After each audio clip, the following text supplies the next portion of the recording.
Student, আজকে তোমাদের class 11 final এক্সামের জন্য ক্লাস 11 ফিজিক্স থেকে নিয়ে এসেছি। ফিজিক্সের একমাত্রিক বই থেকে নিয়ে এসেছি বেশ কিছু গুরুত্বপূর্ণ প্রশ্নপত্র। যে প্রশ্নগুলো তোমাদের ফাইনাল এক্সাম 2024 জন্য খুবই গুরুত্বপূর্ণ, এবং তোমাদের ক্লাস 11 যে ফাইনাল এক্সাম 2024-এর দিকে লক্ষ্য রেখে কিন্তু তোমাদের একমাত্রিক বই থেকে বেশ কিছু গুরুত্বপূর্ণ প্রশ্নপত্র নিয়ে আসা হয়েছে, এবং প্রত্যেকটা প্রশ্ন কিন্তু খুবই গুরুত্বপূর্ণ। তাই তোমরা প্রত্যেকটা প্রশ্ন কিন্তু খুবই মনোযোগ সহকারে প্রিপারেশন নেবে, এবং এক্সাম হলে যাবে, দেখবে তোমরা অবশ্যই তোমার ফাইনাল এক্সামে কমন পাবে। তার জন্য তোমাদেরকে অবশ্যই প্রথম থেকে শেষ পর্যন্ত ভিডিওটা দেখতে হবে, এবং সেই সঙ্গে যারা এখন আমার চ্যানেল সাবস্ক্রাইব করেনি তারা অবশ্যই চ্যানেল সাবস্ক্রাইব করে লাইক, শেয়ার, কমেন্ট করবে। সেই সঙ্গে নোটিফিকেশান আইকনটি অল করে রাখবে, যাতে নতুন ভিডিও আপলোড হওয়ার সঙ্গে সঙ্গে নতুন ভিডিওটি তোমাদের কাছে পৌঁছে যায়, কেমন? এবং তোমরা সেই ভিডিওর সুবিধাটা নিতে পারো। তা শুরু করা যায় একমাত্রিক বই থেকে কী কী প্রশ্ন দেওয়া হয়েছে দেখে নাও। প্রথমে আমরা যে প্রশ্নের কথা বলছি, ঘূর্ণগতি ও মিশ্র গতি কাকে বলে? উদাহরণ দাও। এটা তোমার ছায়া প্রকাশন বইয়ের পেজ নম্বর 39 এবং 40 পেজের মধ্যে পেয়ে যাবে।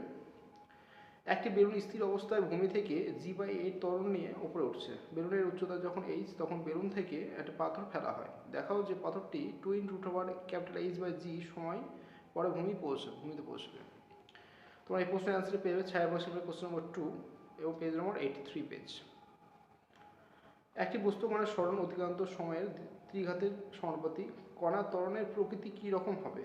এই প্রশ্নের অ্যান্সার তোমার ছায়া প্রকাশন বইয়ের 84 পেজ এবং কোশ্চেন নম্বর 11-এর 2 রোমান 2, ঠিক আছে? 11-এর 2 নম্বর যে প্রশ্ন রয়েছে, কোশ্চেন 11-এর যে 2 নম্বর প্রশ্ন, সেখানে দেখলে তোমরা এই প্রশ্নটার অ্যান্সারটি পেয়ে যাবে ছায়া প্রকাশন বইয়ের।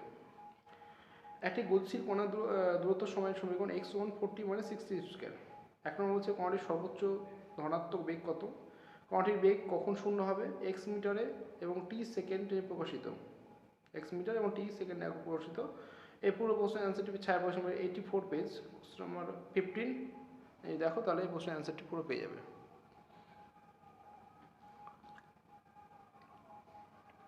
একটি সোজা রাস্তায় একজন পুলিশ জিপের সাহায্যে ভি বেগে একটা চোরকে ধাওয়া করলো। জিপ থেকে চোর যখন ডি দূরত্বে, চোর তখন বাইকের সাহায্যে সুষম ত্বরণ এ নিয়ে পালানোর চেষ্টা করলো। পুলিশ চোরকে ধরবে যদি v² > 280 হয়। প্রমাণ, ঠিক আছে, এটা প্রমাণ করতে বলা হয়েছে। তোমার এই প্রশ্নের অ্যান্সারটি তোমার 85 পেজ, কোশ্চেন নম্বর 21, ছায়া প্রশ্ন নম্বর তোমরা পেয়ে যাবে। ইউ বেগ নিয়ে একটি বুলেট একটি কাঠের ব্লকে প্রবেশ করে x দূরত্ব ভিতরে যাওয়ার পর বুলেটটির বেগ কমে v হয়, এবং আরও y দূরত্ব ভিতরে গিয়ে বুলেটটি থেমে যায়। প্রমাণ করো u/v = y + x/y। তোমার এই প্রশ্নের অ্যান্সারটি পেয়ে যাবে তোমরা ছায়া প্রশ্ন 84 পেজ এবং কোশ্চেন নম্বর 12-1। কোন শর্তে কোণের গতিশীল কণার গড় গতিবেগ তাৎক্ষণিক গতিবেগের সমান হয়? এই প্রশ্নের অ্যান্সার তোমার পেজ নম্বর 43-তে পেয়ে যাবে, ঠিক আছে? এবং গড় বেগ ও তাৎক্ষণিক বেগের যে তুলনার যে 2 নম্বর পয়েন্ট আছে, সেখানে তোমরা এই প্রশ্নের অ্যান্সারটি পেয়ে যাবে। আচ্ছা, এরপরে দেখে নাও। 20 মিটার উচ্চতা থেকে একটা কণাকে ছাড়া হলো। কতক্ষণ পর এবং কত বেগে কণাটি মাটিতে আঘাত করবে?